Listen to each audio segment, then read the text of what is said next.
Welcome to the Coach's Corner podcast, a platform where we get together to share our experiences, industry insights, and create discussions that challenge our own biases and thought processes behind everything that we do. This podcast is brought to you by our partners, Iron Edge, who are industry leaders in high-performance strength training equipment in Australia. If you're after any strength training equipment and spot something of interest, I'll then connect with the team over at Iron Edge and I'll see if I can snag you a better deal. Now over to the podcast. We're rolling. Welcome back, Izzy. Episode 2 of the Coach's Corner podcast. Back on, let's go. Got a very special guest today, or our first guest. Hayden, how are you? Yeah, good, mate. Thanks for having me. No, Looking very forward welcome. to this. First podcast? First podcast. Yeah, this is a bit out of the box for me. So, but yeah, looking forward to it, mate. Looking forward to talking about our 15-year journey and all our stories along the way. So just on that, Hayden is our longest serving peak member. He's been with us since the very start. I've had a bit of time to reflect, as I'm sure you have as well. So I'm looking forward to hearing some of your stories that I've probably forgotten about and vice versa. Definitely. So first off, do you want to introduce who you are, what you do, and yeah. Yeah, so my name's Hayden. I'm an AFL field umpire. Been on the list this is my 9th season. Also work as an exercise physiologist at Donvale Rehab Hospital. And been a part of the Peak family for 15 years, and pretty much since Mitch started out in a tin shed in Langwarrin. So yeah, really excited to be a part of the podcast today, as I've been a part of your journey for pretty much the whole way, and you've been a part of my umpiring journey for the whole way as well. So Looks like you're gonna tear up a little bit. a little bit, yeah. I'm getting a little bit emotional. This is a bit too serious to start with. Get emotional. Let's maybe go back to how we met. So I reckon it would have had to have been the UK tour for cricket back in 2008. So that was when we actually went on the tour. So it would have had to have met 2006, I reckon, because Yeah, we I went in think so. 2008. Yeah. Do you want to take us back to that? Yeah. So I reckon the first time we met was we were playing football against each other. Like my first memory of you is when we played in the grand final. Do you remember this at Under 12s. Bomb Beach under Yep. 12s? Yeah. And YC versus Seaford. Yep, that's right. And my memory from the day was that we lost by, I reckon, around 17 points. And you guys won.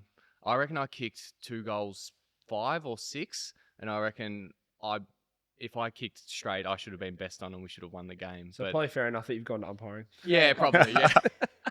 Could always mark the ball, but just couldn't kick the football. So I reckon, yeah, that was our first sort of interaction and memory together. And then obviously we played cricket. I played for Mount Eliza. You played for, was it Seaford you were playing for? Yeah, probably at that time I was still at Seaford as well. yeah. And we did the carnival to try and get on the tour to go to England, which we both got on, and then we started training together for that tour of England. And then we ended up going overseas together and spending, 25, 26 days in the UK. About a month. So where we go, we started off in Ireland. Yep. I remember there was an article in the paper. We're actually the first ever Australian side to play on Irish soil, which was pretty cool. Yeah. And they flogged us. Yeah. What did we get rolled They for? I think it was like out for like 40. Yeah, 40 or something.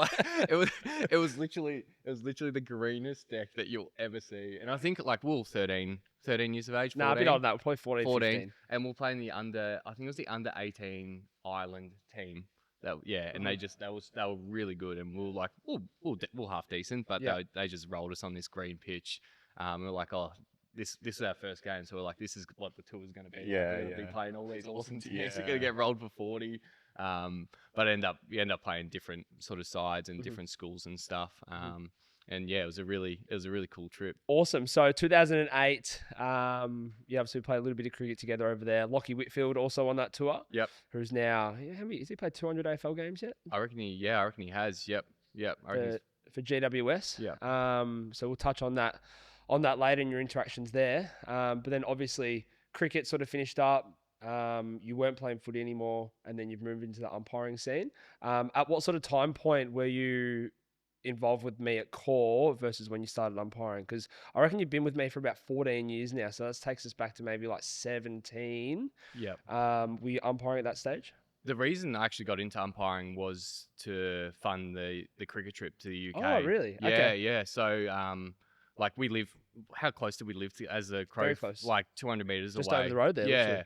And mum was a single parent most of her life, so she couldn't she couldn't actually afford to fund the trip for me. So the only way that I was going to go on this cricket trip was to pay half myself. So and as a 13-year-old, the only way that you sort of make money is washing cars or umpiring. So I had a mate who's still a really close mate of mine, Pat.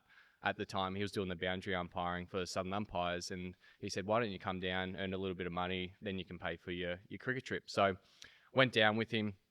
I remember getting down there. I was just a short kid. I reckon I was 12 at the time, maybe. And they're like, "Oh no, you're way too young to be umpiring. Come back next year." I remember going to the car park where Mum was and just crying because they wouldn't allow me to umpire. So anyway, I went back the following year and started on the boundary and earned a little bit of money and was able to actually pay half the cricket trip. Unfortunately, Mum wasn't able to go on the cricket trip because she couldn't afford it, but there was That's right. You came by yourself, didn't yeah, you? it came by myself. Yeah. There was Nath Barron from Mount Eliza Cricket Club. He came as well, so he was sort of like my parent on the trip, and then there was heaps of other parents with their kids on the trip as well. So yeah, so that's sort of how I got into umpiring. So sort of at 13 years of age, just to earn a little bit of pocket money to fund that trip. And yeah, then the tour finished. I kept umpiring, got into the field, so swapped from boundary to field umpiring. And then I reckon at the age of maybe 15, I reckon maybe you reached out and sort of said, "Hey, do you want to come train with me?" You were at core at the time. Well, I was working at course, so I reckon you must have already been training there. Yeah, I and reckon then I was a maybe we member. crossed paths, and then it sort of just opened up. Yeah. Then it might have started from there. Yeah. Do you want to take us through? I remember some of the rogue sessions. I think we spoke about it on the last podcast. Yeah, about we did. We the chatted about it cut a up bit. hands where we're in Yeah. that was that cross training room, and I remember us doing a session, and like I said in the last podcast, you come up to me at the end of the session and had like blood all over your hands, and do you want to take us back to your recollection of those times? Yeah, it's so funny looking back and just like for you, like the person you are now and like the strength and conditioning coach you are now compared to when you started. You had no idea what you were doing. Like, Because you would have been similar age. yeah, well, the same Like, age. same yeah, age. yeah. He was same coaching age. you, like Yeah, playing yeah. together in the same team. Yeah, yeah, yeah. And then he's flogging you in the sessions. Like, Flog at me. And like, you know, you'd never get anyone on monkey bars now. You're literally getting me to swing from one monkey bar to the next monkey bar. Like I was in primary school. Anyway, we did this brutal session. And I reckon your theory or the way that you sort of trained back in the day was just to smash me as hard as you could. And yeah, you got me on these monkey bars that probably like went for sort of 20 meters sort of around. They were core. long? Yeah, they were long, yeah. And I was just swinging from one to another. And I'll get to the end, he's like, "Yeah, go again. I'm like, "Okay, yeah, no worries." And then I'll get to the end, you're like, "Go again." And I'll be like, "Okay." Anyway, I got to like, I don't know, like the fourth or fifth one, like the calluses on my hand started to like peel away and then like blood I started. had no idea. Yeah. Literally blood started pouring out of my hands. Oh, God. And it got to the end where we finished the whole workout. And I went to shake your hand, I reckon, at the end. And you're like, what the fuck's with your hand, mate? And I'm like, "Oh, it's from the monkey bars, bro." And you're like, "Why don't you say something?" I'm like, "Oh, I don't know. I just did it." Yeah. Just did it, yeah. I had no idea what I was doing. Nah. And I can imagine him just like doing it, like not questioning it at all Yeah. as well. Yeah, I was a bit scared of him, I reckon. And then we've moved away from core, Yeah. and then we have the shed at this point. So yeah, The dark dingy shed at the dark dingy Langwarrin, shed. I used to yeah. rock up there at 5 a.m, middle of winter. There'd be fucking water coming in from the roof or down the walls. It was freezing. So yeah, some pretty dark and rogue times in there. But then obviously you moved there with me. And some of the sessions back on the oval were also pretty rogue. Yeah. I think I was telling the story in the last podcast about how we had the parachute on, then you'd crack it and go walk around the bushes and just cursing at yourself. Yeah. Cursing at the wind. Man, it was, it was literally, yeah. I remember like we did a session in the shed, and then you got me out on the oval, and I reckon it was like 10 200s or something with the parachute on, and I reckon I got to like the third one, and I was like, "Nah, fuck this," and I started having a go at you, like started full abusing you, and I reckon I walked off into the bushes or something. Yep. Yeah, I'm like, "I'm not doing this. Like, that's it. I'm done. And then you like chase me to the bushes, and you're like, you get the fuck back out on that oval, you put that parachute on, and you keep going. And I'm like, yes, sir. Yes. No load management back then. Nah. Yeah. Anyway, No such thing. we got through the session. You got through the session. Yeah, I got through the session. Yeah. And we didn't punch on, which was good. But yeah, it's just funny to look back at some of the sessions that we went through and like how you would never do anything like that now. No, definitely not. But it's crazy to sort of think back and how much you actually learn if you can stay in it long enough. And then I was only at the shed for maybe a year or two, I think. Yeah. And then obviously you moved with me again to Somerville in the same facility we are now. So obviously with me 2 years before the shed, and then you're with me for the year or two that I was at the shed. And now the 12 years I've been in Somerville. So it's like 15 years coming up to now. So you've been seriously at the forefront of all the development, all the changes, all the upgrades, all the facelifts, all the coaches that have come through. What kept you coming back after the bleeding hands and the parachute? You'd think that any normal person would call it quits before then. I think that there's a number of things. I think first of all, yourself, like your passion, the way that you've grown and developed over the years as well. Like I knew I could always trust you, not only as a person, but with your programming and the exercises that you provide for me, and also the support that you've given me over the years as well, with umpiring, but also outside of umpiring, you always would check in. And then I think the actual culture of the gym is just incredible. I call it my second home. Like when I'm not at home, like the gym is where I want to be. Like peak is where I want to be. It's where I go to late at night sometimes just to chill out, just in my own world. It makes me feel really happy. So they're probably the two biggest things. Is just the culture of the actual gym itself. It's a family, and then also you as an individual and how much you've grown over the years as well. Awesome. Thanks, man. Almost becomes a part of your process, doesn't it? Yeah. Because you would have started off at sort of, I guess you would say, grassroots level with the umpiring. Then as you progress through VFL, then the AFL, I think the gym's been a sort of part of that process throughout. Because I think there was a period of time where you're actually living in Kensington. Yeah, and you would drive down from the city to the gym. Yeah. Because all the umpiring was obviously in the city. So Hayden would drive down twice a week from the other side of the city to come and make sure that he dialed in that part of his process. Yep. Which I think is pretty cool and definitely a true testament to the type of person you are. Yeah, and I think like the other thing is that the actual program over the years has obviously evolved as you've evolved, as you know, research has evolved and everything that you do with athletes and sporting populations. But I think like for me, I've only ever had one soft tissue injury in my whole career, and I put that down to the yourself and Peak and the programs that you've provided me over the years. It's you know, prevented injuries, but it's also, you know, got me bigger and stronger and fitter for the demands of AFL umpiring as well. So I trust the process. I trust the programs that you guys give me. I never question them. I always just do them because I know that they're effective and that they work. So awesome, man. That's good. Well, let's touch on the umpire a little bit more then, Izzy. Yeah. I was going to ask, like, skip into the umpiring part a little bit more. Because people, well, I know I don't. I know a lot of people listening would know. What does like training look like and involve for an umpire, for an AFL umpire? Yeah, for sure. It's definitely evolved over the years. Like we used to, we've gone from 3 umpires to 4 umpires in the last couple of years. So the training demand has significantly changed over the last couple of years. Like it's dropped a fair bit, just because we're not running as much. So we used to train, when I first got on the list, we used to train Tuesday, Thursday, and we used to train as a group together. So you used to come in at 4 o'clock, used to do all. And where's that? Where do you? That was at Icon back in the day, but now we're at Marvel. So you used to come at 4 o'clock, you used to do your theory-based stuff, and then you used to jump on the ground and train as a group. So do all your skills, all your running. I remember some sessions, like when I first got on the list, was just so brutal. Like you'd finish him in the preseason, and you'd just be completely gassed. And then now switching to 4 umpires, we've got GPS units. So all our running-based training is done off-site. So we actually don't train as a group anymore. So you can train, because games are from Thursday to Monday now.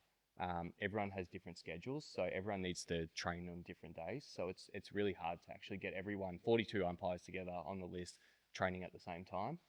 So now we just got little vector GPS is the same as the players wear, and it's all tracked off field. So yeah, at the moment our running requirements are around sort of 25 kilometers to sort of some do 30 kilometers a week, and that's Wow, it's broken pretty up big into weights.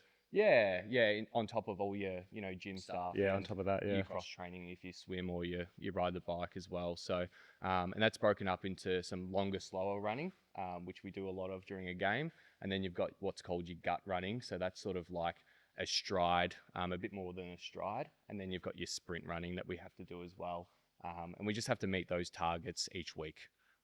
So set targets, and you just got to make sure that you hit them by Sunday. And do you have is there like a coach running that program? Is there someone looking at your numbers being like, hey, you haven't hit it for this week, you get in trouble, or like, how does that work? Yeah, for sure. So we've got a high performance manager, Kane, who came on this year. Before that was Rob Jackson. So he looks after all the GPS data. He does all the reports. They sort of get processed on a daily basis, and he makes sure that we hit the targets. Then we've also got a strength and conditioning coach at the AFL. That if you're injured, you go to them to sort of get a program to return to umpiring as well. So so some run every single day of the week. I run sort of 3 to 4 times a week, and then do my 2 gym sessions at peak.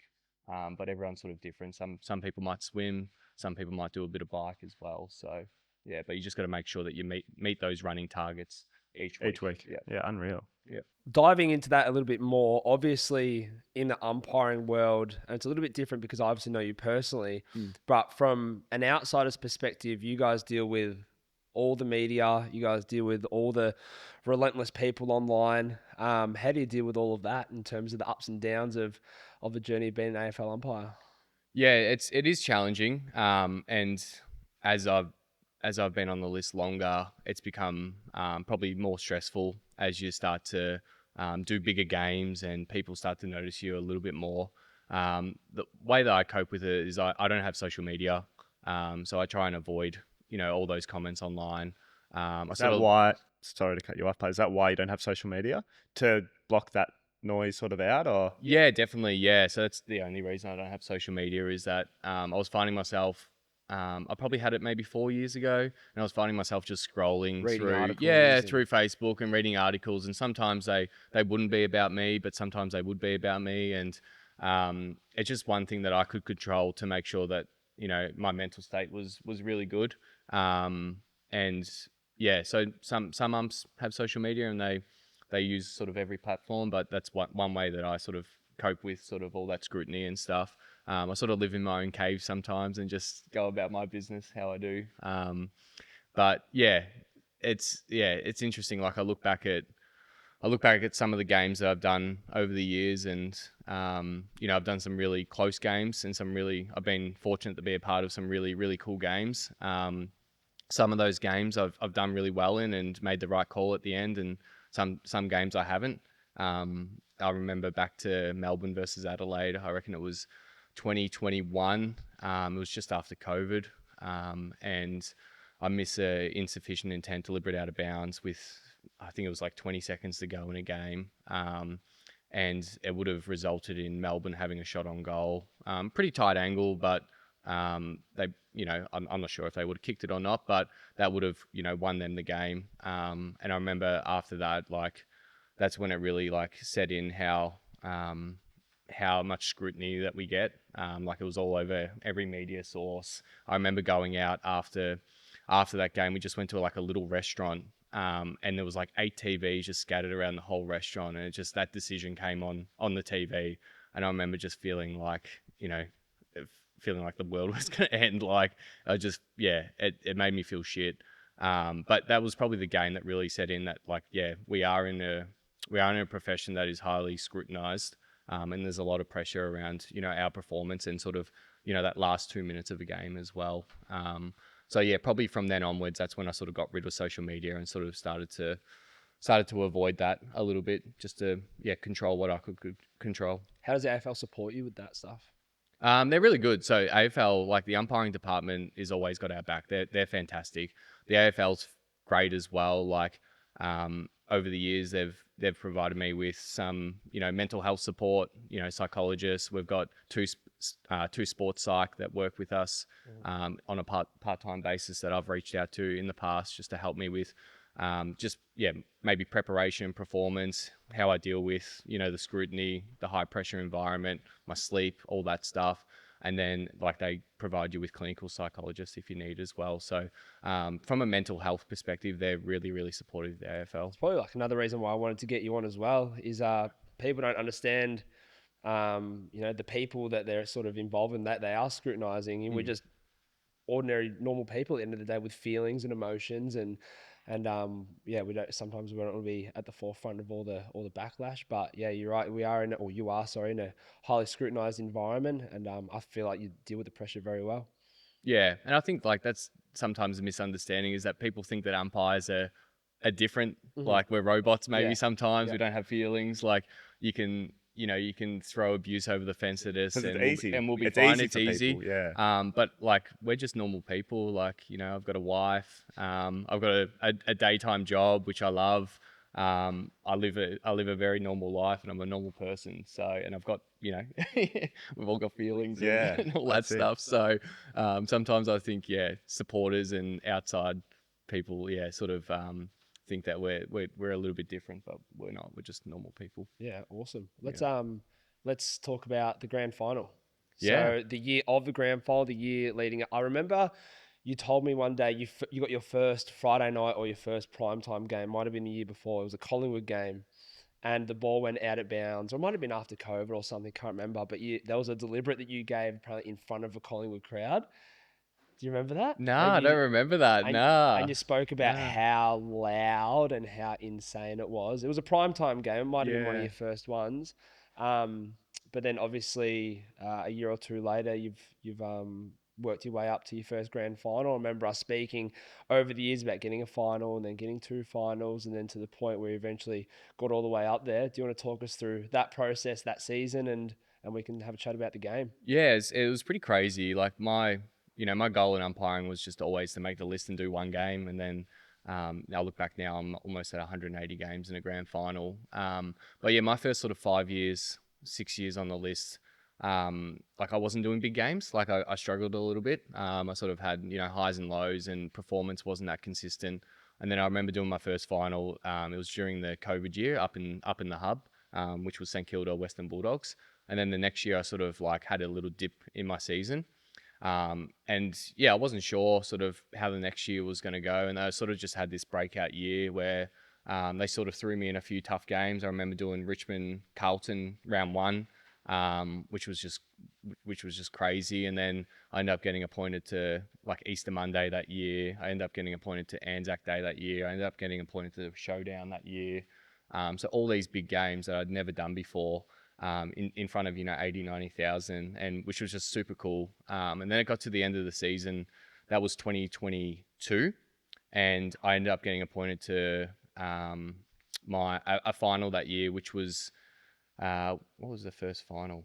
That was Collingwood. Actually, that was Collingwood Geelong, which is actually one of the best games I've ever been a part of. And anyone that watched it, it was close the whole game. It was really high pressure, and I think Geelong won by 1 or 2 points in the end. And then I didn't think I was going to get another final that year. Ended up getting appointed to the second week of finals, did that, then the third week of finals. And then I'm like, oh, geez, prelim final, I've done that. Maybe I'm a sniff for the grand final here. And I remember my prelim final. Was that GWS Collingwood? No, that was the next year. Okay. This was 2022. And that was that was Brisbane versus Geelong. It was a bit of a blowout. Geelong won by 50 points, 60 points in that final. And I remember the other prelim final was Sydney versus Collingwood. And I did pretty well in my prelim final, had maybe a couple of errors, but performed really well. And the Sydney Collingwood final ended up being an absolute belter at the SCG. And I think Sydney won by 1 point against Collingwood. And I just remember, I was sitting on the couch with a mate. I'm like, oh, that might have cost me. Those umpires did really well in a really close final. My prelim final was a bit of a blowout. Anyway, I ended up getting a call on the Monday and from the head coach and telling me that I was sitting the bench for the grand final, and yeah, I was pretty flat, to be honest. Like, I was pretty upset. I actually thought that, I was in the top 3 that year, and probably should have done the grand final. Looking back now, there was probably other umpires that umpired better than me that year. So, but at the time I was pretty cut and pretty devastated, which really fueled sort of the next year, and trying to achieve a grand final the next year. So, that was another crazy year, just full of like big games. And then that involved the prelim I think final. you got me tickets to that. Yeah, Collingwood versus GWS, which, I reckon that's the loudest crowd that I've ever been Come down to the last minute as well, didn't it? Came down to the last minute. Yep. It was like 95,000 Collingwood supporters there. They ended up getting over the line with against GWS by 1 or 2 points. It was just a crazy, crazy game. High pressure, like some big free kicks towards the end as well. And then, got my feedback from that game. And, after the disappointment of 2022, wasn't sure if I was going to get appointed for the grand final or not. Ended up getting the phone call that I was, which was just, that phone call, you're in tears, and you freeze a little bit as well. You sort of don't know what to say to the head coach when he calls. And then you just want to get off the phone as quick as possible to call everyone. To call everyone, ring your mum, ring Maddie, my wife, ring everyone that's sort of important and been a part of my journey. And that was, the 2023 grand final, which was Collingwood versus Brisbane, which will go down as one of the greatest grand finals of probably all time. It was just super close the whole game. So many cool moments as well. Like, I remember Zach Bailey kicking that goal from the boundary line, and just that last 2 minutes of the game as well. It was just an awesome feeling. And I think the coolest thing also about it was that I got to share it with my close family and friends. Like Mitch, you were there. I was there as well. You came down to the rooms afterwards, which was really cool. So those close family and friends that have been a huge part of my journey were able to share that moment with me, which was really cool. I still remember I was sitting next to Lockie Neal's dad, because you got me one ticket. I was sitting sitting center wing. Sitting next to my granddad as well. And your granddad, So I had your granddad on my right. Yeah. And Lockie Neal's dad was on my left. And because he was sitting with a few others, and everyone who was sitting around us they were getting around him, like they were saying, "Oh, good luck, blah blah blah." And I'd ask him, like, "Oh, do you know someone out there?" He said, "Yeah, I'm Lockie Neal's dad." I'm like, "Okay, awesome. This is gonna be interesting." Yeah. And every time Collingwood would score, he would just like start punching the chair in front of him. But yeah, he was obviously a little bit flat, but ripping bloke, and your granddad was awesome. So Yeah.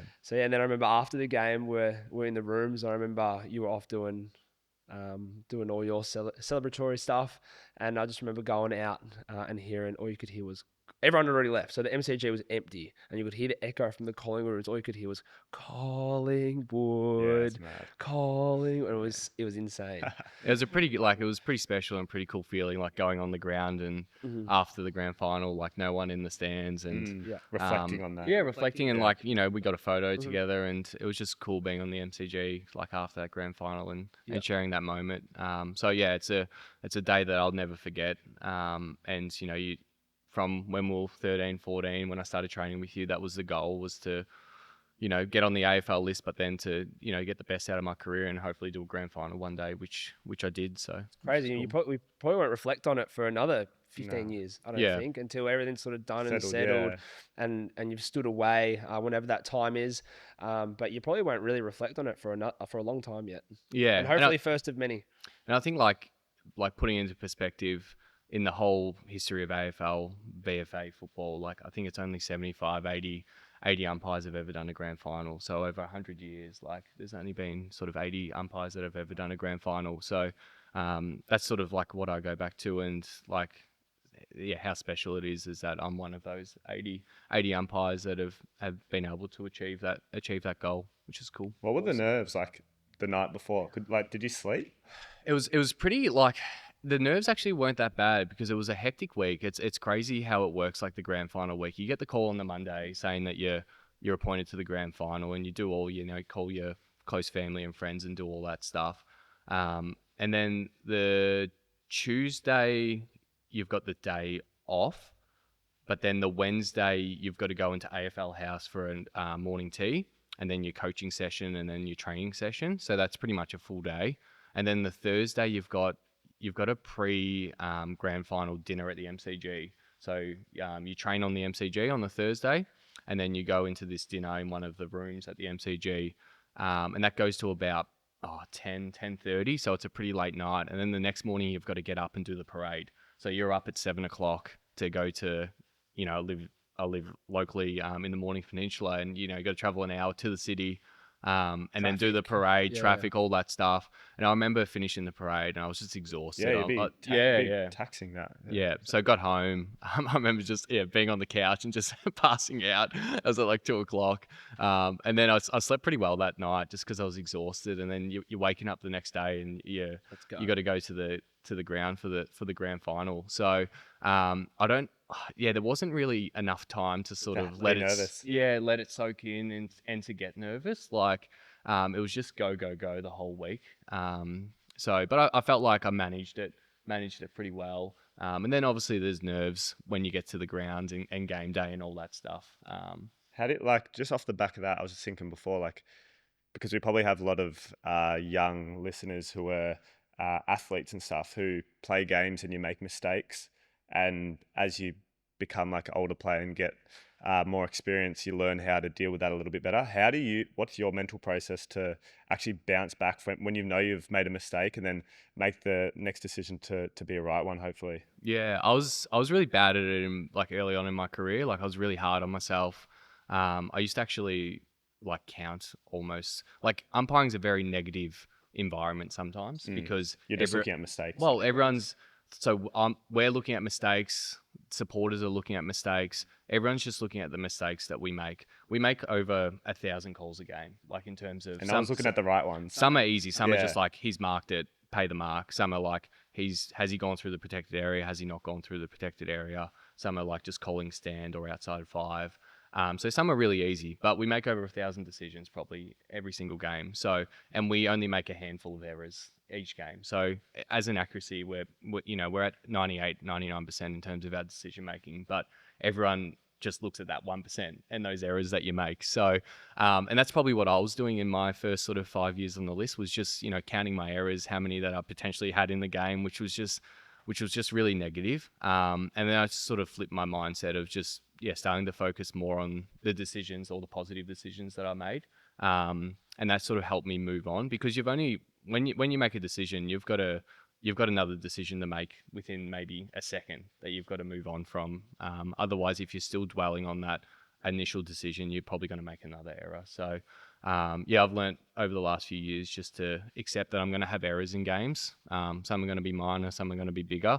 But as long as I've prepared well, I go out there with the right attitude and I try my best. That's all I can ask for. And hopefully, I don't make as many big errors or as many errors in overall throughout the game. Yeah.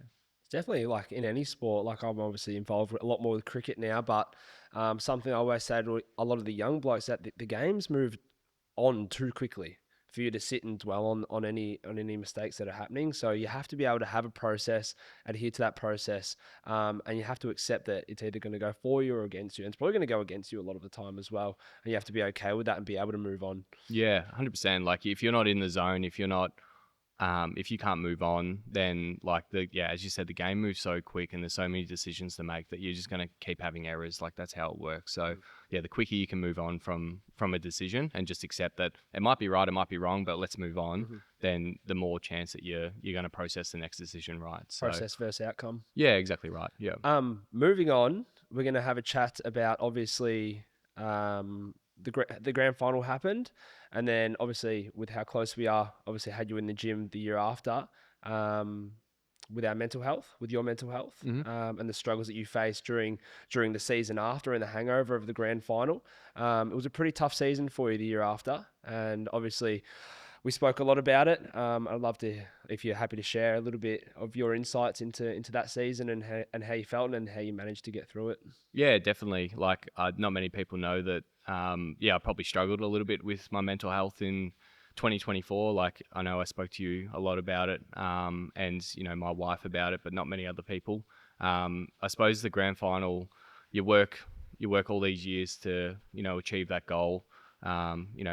15 years or whatever it's been, and you finally get there, and it's one of the best days of your life. And then, the come down was huge afterwards. Like, you go from the highest of highs to, I went to, almost the lowest of lows and really struggled. I remember, flying out a couple of days later to Europe, and remember sitting on a beach in the Amalfi Coast and just feeling like sad. And I'm like, I shouldn't be feeling sad here. Not in the Amalfi, mate. Yeah, I know. I remember it so vividly. Like, we're in Positano and we're just on like one of the day chairs, and I remember just like feeling just so empty and sad about, everything. I'm just like, I don't understand these feelings. I don't understand why. Like, I've just done a grand final. I'm in the Amalfi Coast. Like, this should be, I should be feeling so good. And yeah, I just didn't understand what was going on. And sort of, went through the holiday and got back, and just really struggled with coping with my emotions, and sort of just feeling flat and sad and not motivated. And the way that I coped with it was trying to get back into training as quick as possible. I remember going back to umpire training the first night when I wasn't expected to go back until 4 weeks later, and I just wanted to sort of mask those emotions and just try and hang out with the group and just get back into it. And looking back and reflecting, it was probably like the worst thing that I could do is get back into umpiring and not have a break. So yeah, it was a combination of really being burnt out from the last 2 years and putting everything into my umpiring and doing big games, week after week. And also that, going from the highest of highs to the lowest of lows, that I really struggled with, my motivation levels and my mental health sort of leading into that 2024 season. And didn't really seek help about it. Like, just tried to mask the emotions and just try and push through, which, wasn't helpful at all. And yeah, I remember starting the 2024 season, and I got appointed to Richmond versus Carlton round 1. And then I was doubling up that weekend, which is quite rare. We don't do it too often, but I was doing Melbourne versus Western Bulldogs on the Sunday. So going Thursday into Sunday. And then the week after, I think appointments had come out as well, and I had another big game. And I just had like 4 nights of just like literally not sleeping at all. I just didn't get any sleep, and started to feel this like anxiety sort of starting to build up, which I've never really, like, I've experienced anxiety, but never that bad before. And it got to a point where I had to like have a chat to the head coach and be honest with him that I haven't been sleeping. I've got this, really bad anxiety, and I had to pull out of Richmond versus Carlton round 1, which, is one of the biggest games of the year. Always a curtain raiser. But like, the last thing that I wanted to do was put myself out on the field and not be in the state to perform, and let the team down. So it was a brave decision to make, but I think it was the right decision to make. And then after that, that's when I sort of started to seek help from the sports psych at the AFL, which, Ed Barlow started to help me to sort of, work through my emotions and to manage them a little bit more. But yeah, that was a really tough year, and, I started to get a little bit of motivation back, but, I had moments where I was out on the MCG in front of 60,000, and it felt like I was out there with 0 people. Like, it just felt empty. Just had, no motivation, just had sadness, which, was really tough to deal with. And yeah, there was periods throughout that 2024 season where, like, I just wanted to throw it all in, and, had thoughts about, retiring and, traveling the world and doing things that I really wanted to do. And, I wasn't performing either. Like, I was, I went from like being one of the best umpires on the list in 2023 to being like, subpar in 2024. Anyway, I sort of got to halfway through the year, still was struggling a little bit, but I just sort of said to myself, like, you've got to make a call here. If you're going to keep umpiring, you've got to put everything into it and just try a little bit harder and just sort of try and push through it. So I increased my training. I tried to get as much enjoyment as I could with umpiring. Started to hang out with the group, a little bit more of the social side, and the travel, started to enjoy that a little bit more. And I wouldn't say that the second half of that season was great, but it was good enough for me to get a final that year. And then, yeah, the sort of season ended, just doing one final after doing the grand final the year before. And I sort of just said to myself, like, I just need to escape. I need to escape football. I need to escape umpiring for a little bit. I need to have a big break, because that's what I didn't do last year. I didn't have enough of a break. I tried to return too soon and I was just completely burnt out.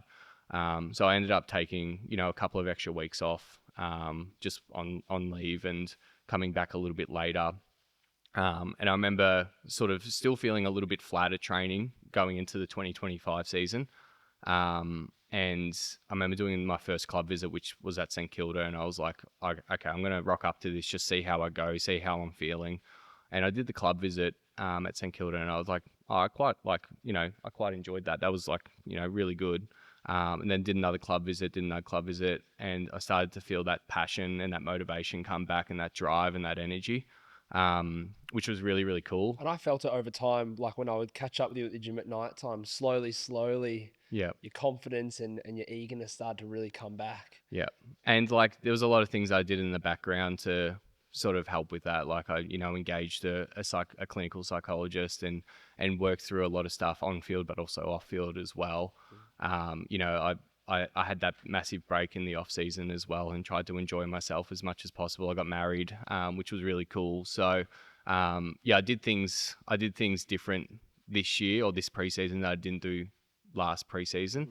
That sort of caused me to just have this this flat moment, and sort of a few struggles with my mental health. So I'm just glad that like I've worked through it. I'm just happy that I'm enjoying my umpiring.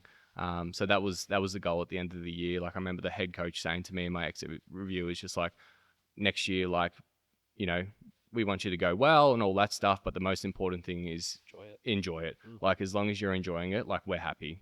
And so far this year, like I've been able to really enjoy the games that I've had, enjoy the travel with my mates, and just enjoy training as well. So yeah, it's been nice to get back to that. Unreal, man. Yeah, that's awesome. So Hayden, what's next for you in not just AFL but life moving forward in the next chapter? So I'm a married man now, so just enjoying married life. But in terms of football and umpiring, as I said before, I just want to like just keep enjoying it, and want to obviously get back to the top and do another grand final. But yeah, just keep enjoying the process. I think that's what I've sort of gone back to this year, is just enjoy the process, enjoy rocking up to the gym and doing a workout, enjoy your training sessions, enjoy your travel and the process along the way, and just put in the work, and then whatever happens at the end of the year will happen at the end of the year. But then in terms of outside of umpiring, like I work as an exercise physiologist, the same as you is. We sort of have the same title, but work in sort of different settings. You're more of that sport, healthy population setting. I'm more of the clinical setting. So working at a hospital with people with chronic conditions. So, diabetes, cardiac conditions, joint replacements, neurological conditions. And I'm really passionate about that as well. I feel like I've got the best of both worlds, where I get to go out there on the weekend, blow the whistle, get to travel Australia as well with umpiring, but then I get to rock in on a Monday and help people with their lives, and it's really rewarding and really, really cool to see. So I'll keep working at the hospital, keep helping people as well throughout the week, and then just like my passion is to travel. So whenever I get the chance to travel at the end of the season, love to travel as well. So Mads and I, my wife, we're off to Europe this year just for a month at the end of the season. So which would be cool. So we're gonna do. So no kids in the short distant future? Nah, not at this stage. We both love traveling, so we want to try and, like, we know how difficult it is to travel when you're like, we've got friends with kids, and we know how hard it is to sort of travel when you have kids, especially at that early age. So we want to tick off a few things around the world first, over the next few years, and then we'll revisit that. But speaking to you, mate, I know how passionate you are about kids, and how good of a dad you are, and how cool it is as well. So definitely down the line. But shout out Even Mayer. But that's really it. I live a pretty simple life, so nothing too crazy, mate. Awesome. So obviously got one last question or two last questions. Any advice? So obviously we've got a few umpires at the gym, up and coming, Ned Davidson, Charlie Fisher of the like, and a few others. They think extraordinarily highly of you. Any advice you've got for anyone like that? Yeah, if I look back and like look early in my career and sort of what I did or what I had to sort of progress me to the next level, it'd probably be two things. Like I was at an association, Southern Umpires Association, with some really good mentors and some really Pete good Marshall. Pete Marshall, Tony Hales. They were the two coaches that I had down there. That if I didn't have them, I can confidently say that I would not have made it to AFL level. So they helped me, a huge lot throughout my journey, especially early on.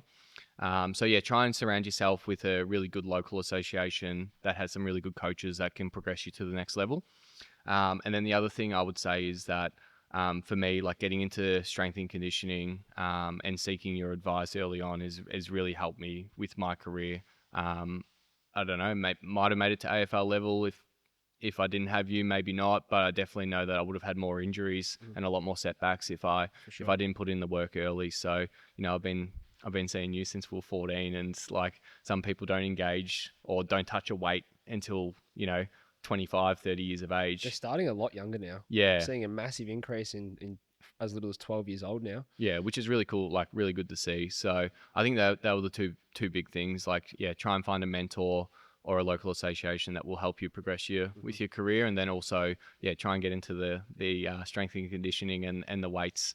And what's the pathway? What's the pathway, H, for those young guys coming through? If they wanted it to make it to the level you are, like, how do they progress and go about that?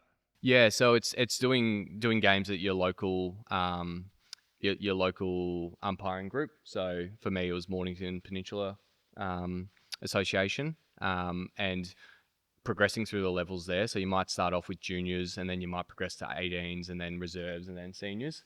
And then, for me, I had to do a couple of grand finals before I got nominated to the VFL. So your local head coach has to nominate you to then trial or go on the VFL list. Back when I was going through, you actually had to trial and do a time trial and do a few games to get on. I think now it's just like they nominate you and then they decide if they want to take you on at the VFL level. And then you've got to go through the ranks at the VFL level after that. So you start on the development list, and then if you're good enough, then you progress to the senior list and start to do senior VFL football.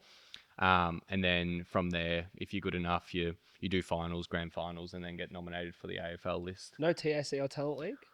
Sorry, there is TAC. Yeah, so the development list, the umpiring development list does VFLW games and TAC games. So yeah, there's no development league anymore. There used to be, like back when I was going through, there used to be seniors, seniors VFL development, and then TAC. And if you're on the development list, you did the reserves or the VFL development, and you did TAC football. Yeah. Yeah.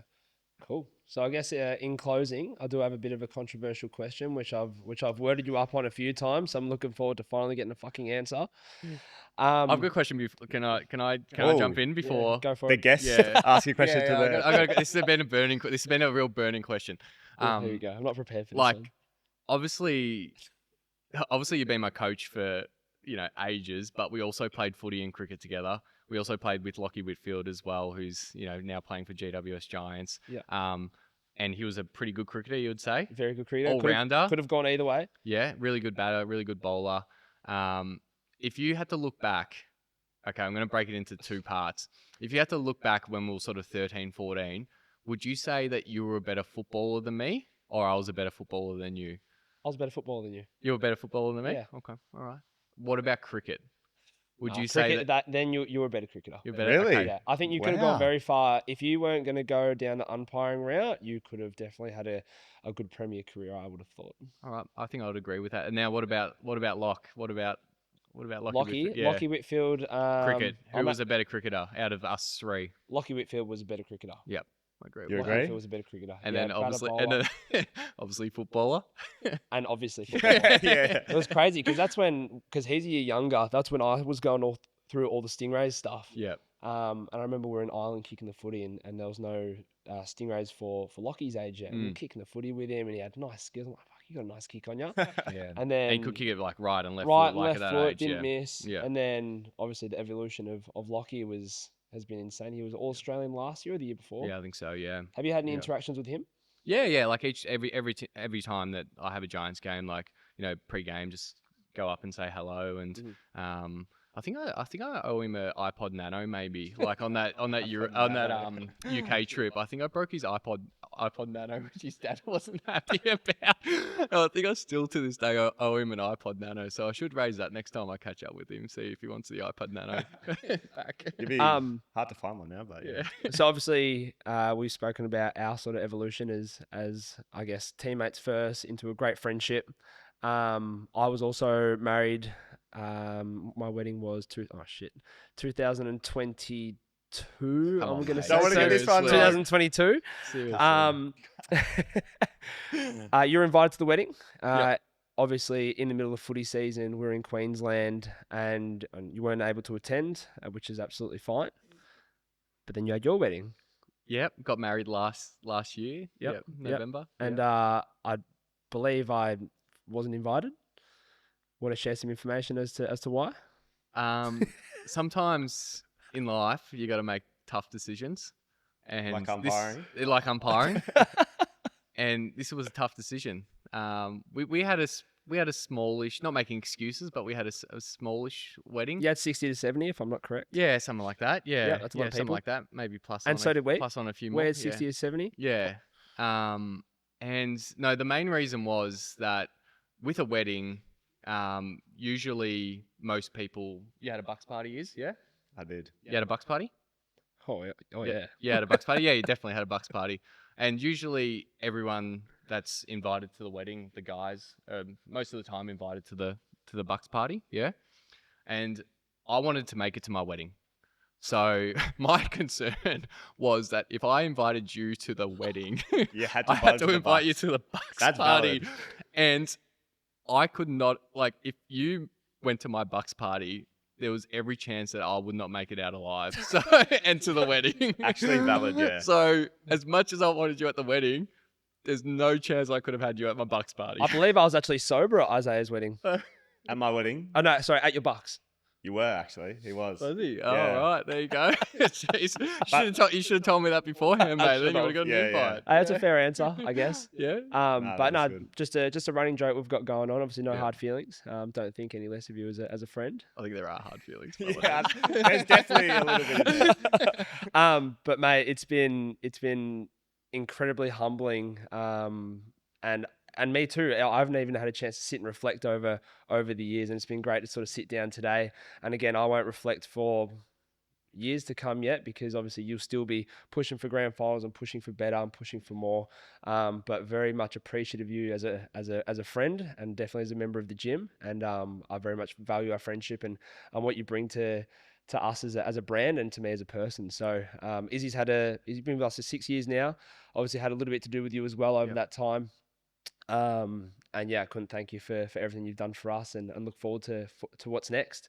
So yeah, thank you very much. Legend H, thanks for coming on, brother. No worries. Thanks for having me. And like, just quickly before we finish up, like, it's just amazing where you've gone from to where you are now, like, and the culture that you've created. It's actually like anyone that's considering, starting at the gym or is playing, local netball, football, whatever it is, any sport, and you want a good gym to go to, a really good culture, really good people, peak performance is the go. And I'm not just saying that because you're a close friend of mine, but without you, I wouldn't be where I am today. So yeah, huge thanks for that, mate. No worries. Not close enough. No hard feelings. Thanks for tuning in to the Coach's Corner podcast, brought to you by Iron Edge. Please share around, and don't forget to hit the follow and subscribe button. We'll see you next time.